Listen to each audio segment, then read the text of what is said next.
Bonjour et bienvenue, c'est le Climat en question, le podcast pour prendre le temps de s'interroger et de répondre à toutes vos questions sur les climats d'hier, d'aujourd'hui et de demain.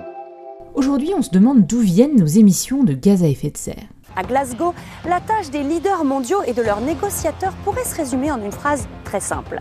Maintenir le réchauffement climatique à 1,5 degré maximum. La concentration des gaz à effet de serre dans l'atmosphère n'a cessé d'augmenter depuis l'ère industrielle. La concentration des gaz à effet de serre a atteint un niveau record en 2020. Le monde se dirige vers une hausse des températures catastrophiques de 2,7 degrés. Et Boris Johnson, le Premier ministre britannique, hôte de cette conférence, a eu cette phrase tout à l'heure. Il est minuit moins 1. Minuit moins 1, conférence de la dernière chance. On a beaucoup parlé de la COP26 ces dernières semaines. On vous en parlait dans le dernier épisode du Climat en question, on va en reparler pour en faire le bilan dans le prochain épisode. Mais cette semaine, on prend un petit peu de recul et on s'interroge au fond sur nos émissions de gaz à effet de serre. D'où est-ce qu'elles viennent? Qui pollue le plus? Pour en discuter, je suis comme d'habitude avec Gilles Ramstein, paléoclimatologue, et Sylvestre Huette, journaliste scientifique. Bonjour Sylvestre et Gilles. Bonjour. Et nous aurons la chance en deuxième partie d'épisode d'être rejoints par Lucas Chancel, qui est économiste spécialiste de ces questions d'inégalité et de réchauffement climatique. On va en parler plus en détail. Mais avant cela, on va s'intéresser à nos émissions de gaz à effet de serre. Alors je me tourne d'abord vers toi Gilles, pour finalement revenir un peu aux fondamentaux. Qu'est-ce qui font ces gaz à effet de serre? Et donne-moi la version en 1 minute, puisqu'on a un épisode entier du Climat en question dédié à cette question spécifique. Oui, je vais me permettre de faire un petit rappel, parce que j'ai souvent des questions là-dessus. Donc, la première chose à savoir, c'est que l'énergie lumineuse du Soleil arrive à la surface de la Terre en traversant une première fois l'atmosphère. Et là, composants de l'atmosphère que sont l'oxygène et l'azote sont quasiment transparents. C'est-à-dire que en dehors des nuages qui réfléchissent un peu de cette lumière, la plupart de cette lumière, elle arrive au sol. Et quand elle arrive au sol, elle est réémise à la température de la Terre. Alors, ce sont ce qu'on appelle les infrarouges. Et quand les rayonnements infrarouges vont quitter la Terre pour retourner vers l'espace, donc faire le chemin inverse, cette fois-ci, une partie de ce rayonnement va être arrêtée par ce qu'on appelle des gaz à effet de serre qui vont capter ce rayonnement et le renvoyer dans toutes les directions. C'est exactement ça qu'on appelle l'effet de serre. Alors, il y a des gaz qui sont très fréquents dans notre atmosphère, comme l'eau, H2O, qui est un gaz à effet de serre. Il y a des gaz à effet de serre plus puissants, comme le CO2, encore plus puissants, comme le méthane, et encore plus puissants, comme le N2O. Et le N2O, c'est le protoxyde d'azote. Merci pour ce rapide rappel, Gilles. Donc, ce qu'il faut retenir, c'est que ce qui compte, c'est la concentration des gaz à effet de serre qui s'accumulent dans l'atmosphère, puisque c'est eux qui vont faire que la température va augmenter au cours du temps. Alors, Gilles, souvent on parle du CO2, on a tendance un peu à oublier les autres gaz que tu as mentionnés. Pourquoi, notamment le méthane, c'est quand même important? Alors, le CO2, lui, il se mesure en parties par million en volume. Alors que le méthane, par exemple, ou le N2O, il se mesure en partie par milliard en volume. D'accord, donc beaucoup plus de CO2 dans l'atmosphère lié à nos émissions que du méthane ou du N2O. Mais le méthane, par exemple, il vient d'où? Alors, le méthane et le N2O, ils sont essentiellement liés, pour le méthane, à l'agriculture, au sens rizière, paysages humides qui sont très émetteurs de méthane. Il y a aussi évidemment les bovins. Et donc, c'est quelque chose sur lequel on peut jouer. Et en plus, la réduction de la source de méthane. Le méthane, si vous voulez, comme il n'a que 10 ans de durée de vie, c'est très important, on voit tout de suite l'effet qu'on produit. Alors que sur le CO2, c'est beaucoup moins visible parce qu'on a plus de CO2 et beaucoup plus lent. Et c'est pareil pour le N2O qui est essentiellement lié aux intrants, c'est-à-dire aux engrais qu'on utilise en agriculture. Si on peut le faire baisser, ça a un effet aussi relativement fort. Par contre, le N2O a une durée de vie beaucoup plus longue que le méthane. Donc le méthane, c'est un très bon candidat parce que c'est un gaz à effet de serre à courte durée de vie et qui est en faible concentration et sur lequel on peut relativement vite jouer. Et donc, on aura, si vous voulez, par le méthane, un levier relativement important. Comme on en parlera bientôt, le problème qui se pose, c'est si on veut rester sous 1,5 degré ou 2 degrés, comme on a mangé une grosse partie de notre pain blanc, et qu'on a émis déjà aujourd'hui 1,1 degré, il ne nous reste plus beaucoup à émettre en termes de CO2 et en termes de méthane. Et donc ce qu'il faudrait, c'est être capable de changer la trajectoire en modifiant assez rapidement le CO2, le méthane et le N2O. Oui, puisqu'une fois qu'on s'est posé la question de savoir quels sont les gaz à effet de serre responsables du réchauffement climatique, la deuxième question qu'on peut se poser, c'est finalement combien est-ce qu'on peut encore émettre de ces gaz tout en limitant le réchauffement climatique à 1,5 degré ou 2 degrés d'ici la fin du siècle. Et c'est ce qu'on appelle souvent le budget carbone. Toi, tu fais référence à manger ce pain blanc. En tout cas, c'est une quantité limitée et très précieuse, du coup, qui nous reste encore, entre guillemets, à émettre sans compromettre les objectifs climatiques. Mais au rythme actuel, on semble être très très loin de trajectoires alignées avec les objectifs climatiques. Alors, est-ce que tu peux nous dire quelques mots là-dessus ? Combien il nous reste de notre budget carbone ? Quand je dis manger notre pain blanc, c'est-à-dire que pendant très longtemps, les pays comme les États-Unis, le Japon, l'Europe ont émis sans vraiment se rendre compte de ce qui allait se passer. C'est plus tard qu'on a compris vers quoi on allait. Donc c'est ce que j'ai voulu dire. Et effectivement, comme tu le dis, Céline, pour tous ces gaz à effet de serre, il y a l'équilibre qu'ils ont dans l'atmosphère, il est lié à la source, c'est-à-dire ce qui rentre au puits, et puis aux réactions chimiques qu'il peut avoir. Alors, les scientifiques montrent qu'en gros, la température de la Terre, elle est fonction du CO2 accumulé dans l'atmosphère. C'est pour ça que si on s'intéresse à quand est-ce qu'on va passer la barrière des 1,5 degrés, avec un scénario type RCP 8.5, c'est-à-dire le pire mais le plus réaliste pour les années à venir, on se rend compte que, en gros, on a déjà mangé 86% du carbone cumulé pour arriver à 1,5 degré et il nous reste plus que 14%. Et quand on regarde en termes d'années, combien d'années il nous reste, eh ben, pour arriver aujourd'hui encore, avec l'incertitude des scénarios, eh ben, il nous reste une dizaine, voire une quinzaine d'années avant de dépasser 1,5 degré. Et si on s'intéresse à l'autre horizon qui est 2 degrés, alors là, on a un peu plus de marge de manœuvre, évidemment, et on peut considérer qu'on a déjà accumulé 66% et qu'il nous reste 33% à dilapider, entre guillemets, et ce qui revient à peu près à un croisement de la température globale de la Terre à plus de degrés vers 2050. Alors que je vous rappelle que ce que l'on souhaite, c'est limiter la température à la fin du siècle à 1,5 ou 2 degrés. C'est pour vous dire que sur le rythme actuel, on n'y est pas du tout. Ouais, donc on est malheureusement très en avance par rapport aux objectifs climatiques qu'on s'est fixés, puisqu'on risque d'avoir une augmentation de température de 1,5 degré ou 2 degrés bien plus tôt que prévu. Et ce que ça veut dire, ça aussi, c'est beaucoup moins de temps pour s'y adapter, avec toutes les conséquences que l'on connaît, qu'on a décrites dans les derniers épisodes du climat en question. Et je voudrais maintenant me tourner vers toi, Sylvestre. Là, on parle des émissions du passé, qui sont cumulées dans l'atmosphère, qui auront des conséquences dans un futur assez proche. Est-ce que tu peux nous dire à quoi ressemblent nos émissions aujourd'hui ? Quels sont les secteurs d'où viennent ces gaz à effet de serre ? Alors ce qu'on peut dire déjà, c'est que la Covid-19, la pandémie mondiale, n'aura été, du point de vue des émissions de gaz à effet de serre, qu'un épisode très éphémère. Une équipe de recherche mondiale vient de publier ses estimations sur les émissions de CO2 liées aux énergies fossiles pour l'année 2021. Et ce qu'ils disent, c'est que les émissions de 2021 vont pratiquement rejoindre le niveau de 2019. Et alors, si on regarde les chiffres pour nos émissions en France en 2019, ça ressemble à quoi ? Alors, on peut aller chercher ces chiffres dans les rapports du Haut Conseil pour le climat. Alors, la France, elle est marquée par le fait que 31% de ses émissions proviennent du seul secteur des transports, et évidemment essentiellement des transports routiers. Le deuxième secteur, c'est celui de l'industrie, avec 19% total des émissions de gaz à effet de serre de la France, 26% de ces 19 pour la chimie, un peu moins pour la construction et la métallurgie. On voit que c'est un secteur qui n'est pas si important que ça si on va comparer avec des pays beaucoup plus industriels comme la Chine ou l'Allemagne. Mais tout de même, il y a du travail à faire, essentiellement par l'efficacité des procédés et l'électrification des procédés qui utilisent encore du gaz ou du fioul.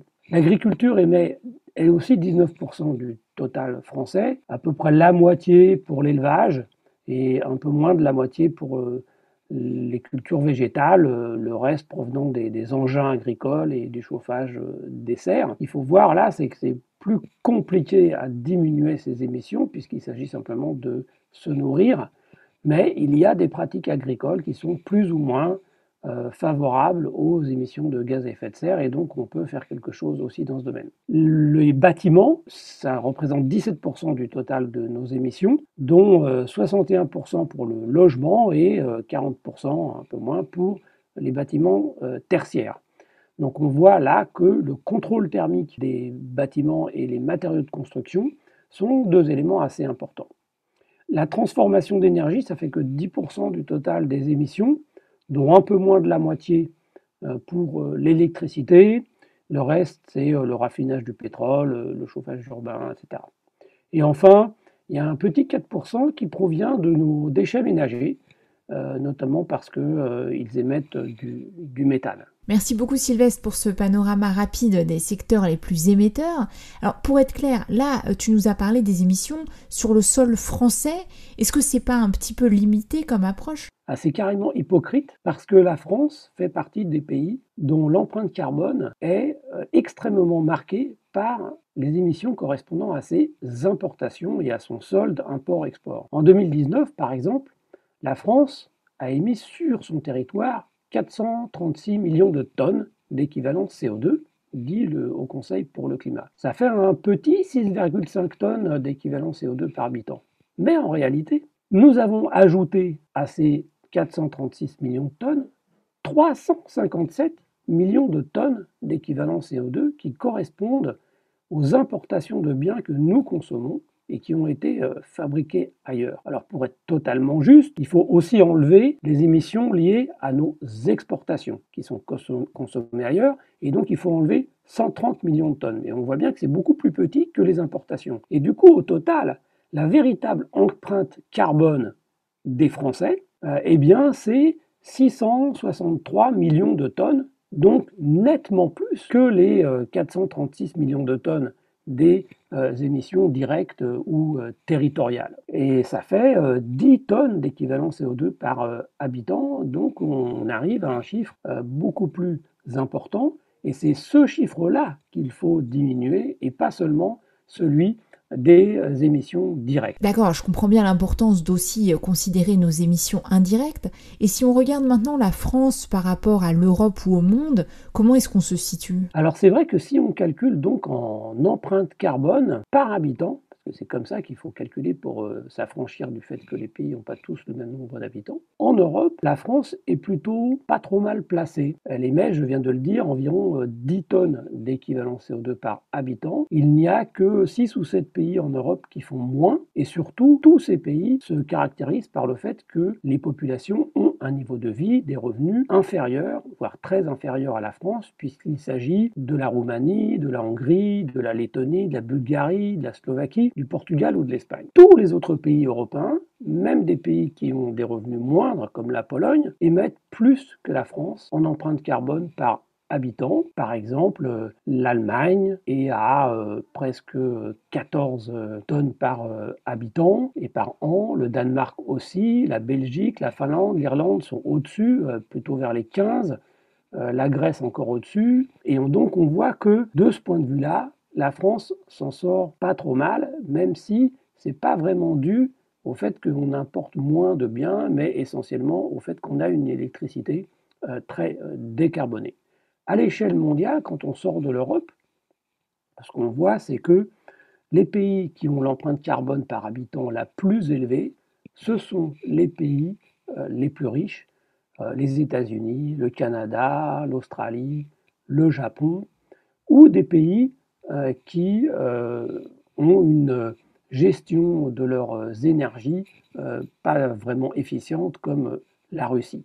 Tous ces pays ont des empreintes carbone supérieures, voire très supérieures à celles de la France, toujours en calculant par habitant.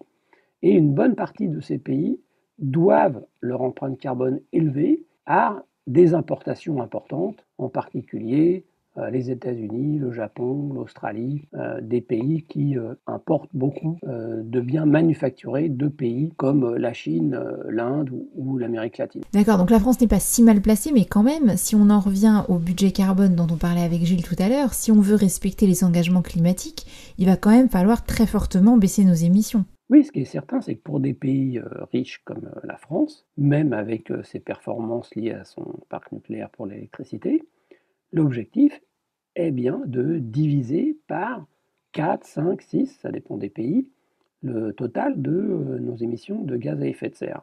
Et d'ailleurs, on peut en voir une illustration très claire dans l'actualité par la publication par RTE, Réseau Transport d'électricité, de ces scénarios prospectifs à 2050 sur la production et la consommation d'électricité en France. Ces scénarios, pour la première fois, prennent au sérieux l'idée de cette division par 4 ou 5 des émissions de la France, et donc ils s'attaquent à cette question très difficile de la substitution de l'électricité à la consommation d'énergie fossile, pétrole, gaz, et notamment les carburants pour le transport routier, dont on a vu que c'était la première source d'émissions de gaz à effet de serre pour la France. Et c'est pour ça que ces scénarios, malgré d'énormes efforts d'économie d'énergie, d'efficacité des procédés industriels ou du contrôle thermique des bâtiments, prévoient une augmentation substantielle de la production d'électricité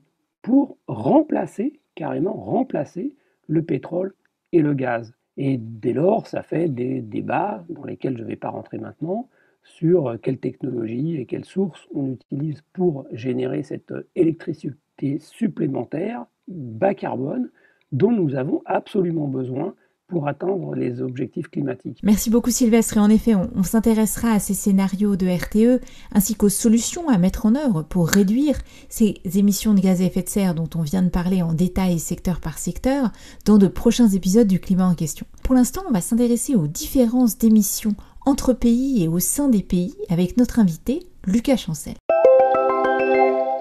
Lucas Chancel, bonjour, bienvenue dans le Climat en question. Bonjour Céline et merci pour l'invitation. Alors Lucas, je me permets de te tutoyer puisque on se connaît depuis nos années étudiantes. Tu es aujourd'hui, je le disais, économiste, spécialiste de ces questions de climat et inégalités. Tu es co-directeur du laboratoire sur les inégalités mondiales, professeur affilié à Sciences Po, ainsi que chercheur associé à l'École d'économie de Paris. Alors pour commencer, et là on parlait à l'instant avec Sylvestre des moyennes, des différences entre pays. Si on revient maintenant à l'échelle de la France, de nos émissions à nous, est-ce que tu peux nous décrire quelles sont aujourd'hui même les différences en termes d'émissions de gaz à effet de serre au sein de la population française ? Donc c'est effectivement très important de regarder au-delà des moyennes, au-delà des valeurs agrégées, parce que les moyennes ne nous disent pas tout. En France, comme dans de nombreux pays du monde, comme dans tous les pays du monde, en réalité, les émissions carbone sont relativement inégalitaires. Je vais prendre l'exemple de la France, où nos émissions moyennes, quand on prend en compte l'ensemble des émissions dites directes et les émissions dites indirectes, on est à un peu moins de 9 tonnes par personne et par an en 2019. Mais les 50% les plus pauvres, eux, sont à environ 5 tonnes par an et par personne, donc bien en dessous de cette moyenne. Les 40% du milieu, c'est-à-dire la classe moyenne, ceux qui sont plus riches que la moitié la plus pauvre, mais ceux qui sont plus pauvres que les 10% les plus riches, donc ces 40% du milieu, cette classe moyenne est à environ 10 tonnes par an et par personne. Et enfin, les 10% du haut, eux, ils sont à plus de 20 tonnes, ils sont environ 23 tonnes par an par personne. Donc là, déjà, on voit qu'il y a des inégalités qui sont fortes, qui sont liées à des différences de mode de vie, de niveau de vie, qui sont à la fois liées à des sources d'émissions directes qu'on peut avoir relativement facilement en tête, c'est-à-dire des personnes qui ont des voitures plus grosses ou qui se déplacent davantage, mais aussi il faut prendre en compte ces émissions indirectes dont je parlais à l'instant. Les plus aisés vont consommer davantage, vont importer aussi davantage de biens et de services du reste du monde et vont aussi avoir des portefeuilles d'actions, un patrimoine qui lui-même est associé à des émissions carbone. D'accord, donc ça c'est pour la France. Sylvestre nous décrivait aussi tout à l'heure les différences entre les pays. Toi, tu as analysé ça de près. Qu'est-ce que tu peux nous dire sur ces différences d'émissions entre pays, mais surtout au sein des pays ? À l'échelle du monde, on a évidemment en tête le fait que l'Amérique du Nord est très très polluante par rapport à l'Europe qui est elle-même très polluante. C'est-à-dire qu'il y a à peu près un facteur 2 d'émissions entre les émissions moyennes des Américains et les émissions moyennes des Européens. Mais voilà, ce qu'on voyait en France sur les inégalités d'émissions françaises, on va le revoir aussi aux États-Unis et à un niveau même encore plus exacerbé aux États-Unis, puisque les inégalités sociales sont nettement plus fortes aux États-Unis qu'en Europe. On retrouve également ça sur la question des émissions carbone. Et donc aux États-Unis, en fait, vous allez avoir des individus très riches, donc qui font partie des 10% les plus riches, qui vont émettre en moyenne plus de 70 tonnes par an et par personne. En France, pour les 10% du haut, c'était une vingtaine de tonnes, qui en fait correspond à la moyenne américaine. Donc on voit ces écarts très importants. Et on voit aussi ici le fait que en fait tout le monde n'est pas concerné, ou en tout cas ne devrait pas être concerné de la même manière vis-à-vis des politiques climatiques qu'on met en œuvre. Pourquoi ? Parce que les 50% les plus pauvres, qui en France émettent environ 5 tonnes par an et par personne, en fait sont déjà pas très loin des objectifs climat de la France pour 2030. Ils y sont presque déjà à cette cible qui a été définie par le gouvernement, qui revient à émettre environ un petit peu moins de 5 tonnes en 2030 et pour baisser encore ensuite en 2040 et en 2050. Et en fait, on retrouve cette logique-là aussi aux États-Unis, où les 50% du bas aux États-Unis sont déjà presque au niveau de la cible qui a été définie à la COP 21 par les États-Unis, par le gouvernement Obama à l'époque et par John Kerry. Donc cette question des inégalités liées au carbone, elle est vraiment centrale quand on va penser les politiques climatiques et quand on va se demander quels sont les bons instruments et sur qui est-ce que ces instruments doivent-ils peser. Alors on va en venir aux instruments, mais avant un dernier mot, souvent on entend d'accord, il faut faire des efforts, mais enfin bon, tant que la Chine ne fait rien, ça sert à rien. Comment est-ce que toi tu penses cette question-là dans ta perspective d'analyse des inégalités des émissions climatiques ? Déjà la Chine c'est le pays qui a le plus d'émissions en agrégé, mais quand on regarde par rapport à la taille de sa population, on n'y est pas encore. Les émissions chinoises en moyenne sont toujours plus basses que celles des Européens, sont toujours plus basses que celles des Américains, et elles le sont encore un petit peu plus à partir du moment où on va ajouter aux Européens et aux Américains les émissions qui sont émises en Chine pour satisfaire les besoins des Européens, des Américains, ces fameuses émissions indirectes, ces émissions importées. Cela étant dit, en Chine, vous avez plusieurs catégories de la population et plusieurs sociétés. Vous avez les 10% du haut qui vont être sur des niveaux européens. En fait, les 10% les plus riches chinois émettent plus que les 10% les plus riches français, par exemple. Donc là, on est vraiment sur des choses qui sont comparables. Et effectivement, là, quand on va discuter de ces questions d'un point de vue international, eh bien, les classes aisées chinoises ne devraient pas pouvoir se cacher derrière les plus modestes en Chine. Maintenant, il y a aussi des individus modestes en Chine qui émettent des niveaux qui sont relativement faibles, plus faibles que les plus modestes en Europe. Et donc ça va nécessairement avoir des implications différentes sur comment est-ce qu'on va discuter au sein des conférences climat sur qui doit avoir peut-être un petit peu d'espace de développement avec peut-être une légère hausse des émissions carbone dans certains pays. On le voit ça très clairement dans des pays comme l'Inde, dans les pays d'Afrique subsaharienne, où le développement ou la hausse du revenu des plus pauvres, de la moitié la plus pauvre, va être associé à un peu de hausse des émissions carbone dans les décennies à venir. Et en fait, le peu de budget carbone qui nous reste, la question qui se pose à nous, c'est qui a le droit de les émettre. C'est pas une question qui est simple du tout, mais en tout cas, il me semble que dans la réponse qu'on va apporter à cette question difficile, eh bien, on devrait dire que voilà, les gens qui sont aujourd'hui extrêmement pauvres, les 50% les plus pauvres en Inde, en Afrique subsaharienne, devraient avoir un gros paquet de ces émissions qui nous restent à émettre pour rester sous les objectifs définis lors des COP. Alors, en effet, une question éminemment difficile, qui a le droit d'émettre ce qui nous reste encore à émettre au sein de ce budget carbone dont on parle depuis tout à l'heure. Mais alors, avant de parler de qui a encore le droit d'émettre, est-ce que tu peux juste revenir sur qui a déjà émis ? Puisqu'il y a une responsabilité historique très importante qui doit être prise en compte dans ce débat. Oui, je pense qu'il faut effectivement avoir une perspective globale, historique sur ces questions. Donc, la responsabilité de l'Europe et des États-Unis quand on regarde les émissions cumulées est évidemment extrêmement forte, extrêmement importante, même si dans la période récente, la très forte croissance des émissions chinoises vient progressivement un petit peu rebalancer les cartes de ces émissions cumulées, de ces émissions historiques, puisque la plupart des émissions historiques depuis 1820 a en fait été émis au cours du XXe siècle et notamment à partir de la deuxième partie du XXe siècle. Donc en fait, ce qui se passe récemment vient rapidement transformer ce panorama historique. Cela étant dit, la responsabilité euro-américaine est extrêmement forte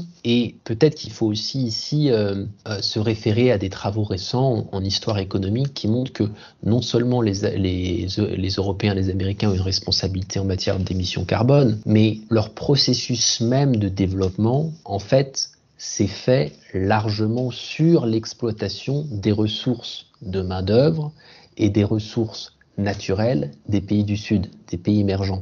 Donc c'est vraiment la double peine. C'est-à-dire qu'on a largement pollué et bénéficié de cette possibilité de pollution qu'on avait à l'époque, que les pays émergents aujourd'hui ont beaucoup moins que nous, puisqu'il y a cette contrainte carbone, il y a cette enveloppe carbone. Mais en plus de ça, notre développement, notre industrialisation très carbonée s'est faite largement grâce au système impérial, grâce au système colonial. Et sans ça, les nouveaux travaux en histoire économique nous montrent qu'on n'aurait clairement pas pu se développer comme on l'a fait. Et on a vraiment une double peine, parce que le problème, c'est pas tant que les riches polluent, le problème c'est que non seulement les riches polluent, mais les conséquences de leur pollution, les conséquences des émissions, vont affecter de façon disproportionnée les plus pauvres.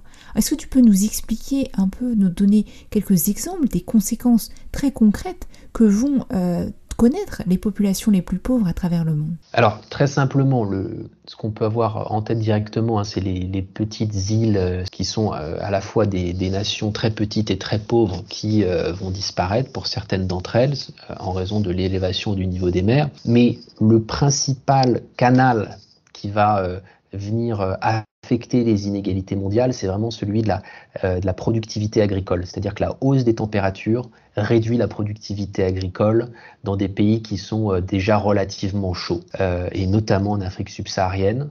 Et en fait, on a déjà observé des effets depuis 1960. Donc on a des études qui nous montrent que on a déjà eu une hausse des inégalités mondiales donc entre pays, entre les pays d'Afrique subsaharienne et les pays à climat tempéré. On a déjà eu une hausse de ces inégalités depuis 1960 par rapport à un monde où il n'y aurait pas eu de réchauffement climatique tel qu'on l'a déjà connu, tel qu'on est déjà en train d'en faire l'expérience. Et le canal principal à travers lequel tout ça se joue, c'est vraiment celui de la baisse de la productivité agricole. Ça veut dire que les paysans sont plus pauvres, c'est-à-dire que les paysans peuvent moins bien se nourrir parce que les récoltes sont moindres et parce que les productions vivrières sont moins fertiles et moins abondantes. Alors face à ce constat, venons-en maintenant à ce qu'on peut faire, aux instruments et aux politiques publiques à mettre en œuvre pour agir, avec une première question sur finalement quelle est l'approche la plus juste pour faire cela, en repartant du budget carbone dont on a beaucoup parlé.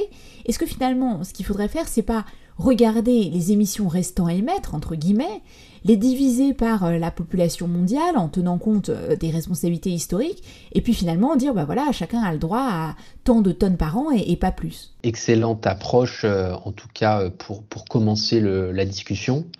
Et évidemment, après on se rend compte que cette approche théorique, elle se heurte à l'épreuve des faits, elle se heurte à la réalité du monde, qui est celle qu'on n'a pas de gouvernement mondial qui peut imposer un budget carbone à chaque individu. Mais déjà, de quel budget carbone on parlerait dans cette approche théorique? Eh bien, si on regarde donc l'objectif de 2 degrés, entre aujourd'hui et 2050, il nous reste 900 milliards de tonnes de carbone à émettre, 900 gigatonnes. Et donc ça veut dire à peu près 3,4 tonnes par an par personne entre aujourd'hui et 2050 si on les répartit de manière équitable, si on veut rester sous les 2 degrés. Mais ça veut dire aussi qu'après 2050, il n'y a plus aucune tonne émise par aucun individu dans le monde. Donc ça, c'est vraiment une représentation qui est c'est très clair et c'est très net. 2050, on est à net zéro. Si on veut rester sous les 1,5 degrés maintenant, ce quota, ce budget, il baisse à 1,1 tonne de carbone.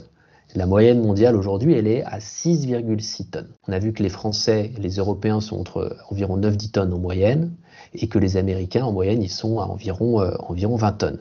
Les pauvres en Inde, en Afrique subsaharienne, eux, sont autour d'une tonne 5. Donc aujourd'hui, les plus pauvres de la planète, en fait, sont à ce niveau soutenable si on veut rester sous les 1,5 degrés.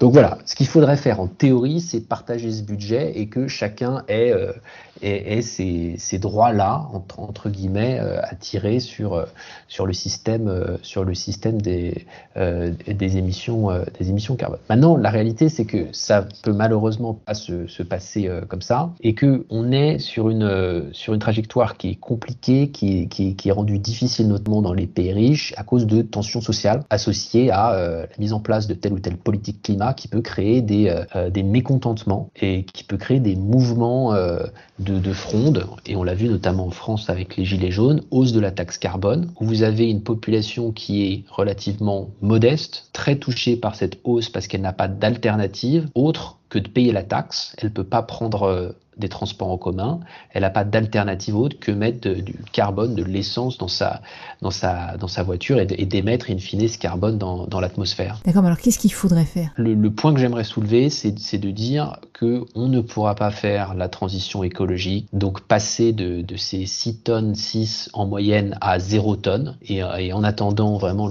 baisser ce niveau drastiquement, si on ne prend pas en compte la question sociale. Et qu'est-ce que ça veut dire de prendre en compte cette question sociale ? Bien, selon moi, ça veut dire que on va d'abord définir des mesures, on va d'abord demander des efforts à ceux qui sont largement au-dessus de ces niveaux soutenables d'émissions. Et en France, on voit que les 40% du milieu, les 10% du haut, dont on parlait au début, donc les classes moyennes et les classes aisées, ce sont elles qui devraient commencer à faire ces efforts, puisque les classes populaires sont aujourd'hui à 5 tonnes, et on voit que 5 tonnes, c'est pas très loin de ce que la France, ce que je disais quelques minutes plus tôt, a elle-même défini, ce à quoi elle s'est elle-même engagée à atteindre en 2030, qui est un petit peu au-dessus de 4 tonnes 8 de mémoire. Et donc voilà, donc il y a des gens qui sont en fait à peu près déjà au niveau des objectifs officiels, et d'autres qui ne le sont pas en France. Maintenant, une fois que j'ai dit ça, je suis pas en train de dire que les objectifs officiels sont à la hauteur du défi, ils ne le sont pas.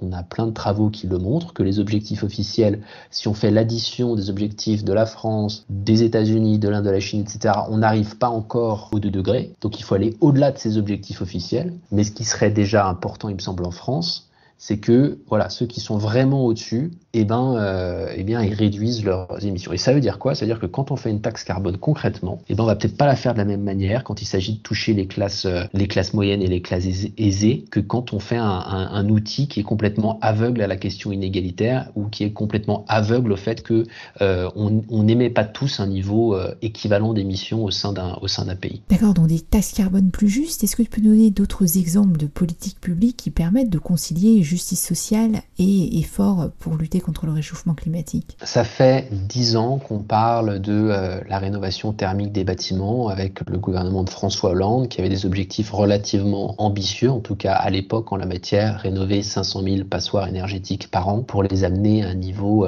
de consommation basse d'énergie. Eh bien, en fait, l'objectif était de 500 000 et en moyenne, depuis 10 ans, on est plutôt de l'ordre de 70 000 par an. Donc on a perdu 10 ans de rénovation thermique parce qu'on n'a pas mis les moyens, parce qu'on n'a pas mis assez de financement pour développer les filières qui vont permettre de faire ça, qui par ailleurs créent de l'emploi. Donc en fait, ça coûte moins cher qu'on ne le pense puisque tout ça aussi a un impact multiplicateur sur l'économie qui est positif. On crée de l'emploi qui est local, qui est bien qualifié, etc. Mais on n'a pas assez dirigé de l'argent vers ces secteurs-là. On n'a pas fait les changements réglementaires qu'il faut faire aussi, c'est-à-dire qu'au bout d'un moment, il faut obliger les copropriétés à rénover, parce qu'aujourd'hui ça a été compliqué de mettre tout le monde d'accord dans une copropriété pour dire faut rénover. S'il y a des gens qui disent non, bon ça peut prendre beaucoup de temps. Là c'est la puissance publique aussi de dire en fait on n'a pas le choix et c'est comme ça que ça va se passer parce que c'est dans l'intérêt national et c'est aussi dans l'intérêt du climat. Donc là on a perdu 10 ans plutôt que de se donner vraiment les moyens pour aller plus vite. Ce que fait le gouvernement actuel, c'est qu'il est passé d'un objectif de 500 000 à un objectif de 350 000. Donc on a réduit l'objectif quand on s'est rendu compte qu'on ne l'atteignait pas, plutôt que vraiment de se donner les moyens pour y parvenir. Et concrètement, ça veut dire quoi ? Et pourquoi est-ce que c'est bon pour aussi gérer ces questions de justice sociale ? Eh bien aujourd'hui, on a environ 5 millions de personnes qui sont en précarité énergétique, qui vont prendre de plein fouet dans la tête, dans la figure, la hausse des prix du gaz. Si on avait fait notre job, si les gouvernements avaient fait leur job depuis 10 ans, avaient atteint les objectifs qu'ils s'étaient eux-mêmes fixés, on aurait rénové 5 millions de logements, 500 000 par an pendant 10 ans, 5 millions. Si on avait commencé par les plus modestes, par les passoires thermiques les plus problématiques, eh bien, ça ferait 5 millions de logements qui ne se prendraient pas aujourd'hui dans la figure, cette hausse absolument phénoménale qu'on est en train d'observer sur les marchés et qui va encore continuer dans les mois qui viennent. Et on reviendra dans des épisodes suivants du climat en question sur cette crise énergétique. Lucas Chancel, merci beaucoup d'avoir été notre invité aujourd'hui. Un grand merci aussi, comme d'habitude, à Alexandre Carrier, Fabrice Sétifié, Karine Baldé, ainsi que Clément Sundon pour la musique originale de ce podcast fait maison. Et si vous aimez le climat en question, vous pouvez nous retrouver sur les réseaux sociaux, Facebook, Twitter, Instagram et YouTube. Vous pouvez évidemment télécharger nos épisodes sur l'ensemble des plateformes de podcast et nous contacter par email, le climat en question avec un s, @ecomail.fr. Et je vous donne rendez-vous dans 2 semaines pour notre prochain épisode.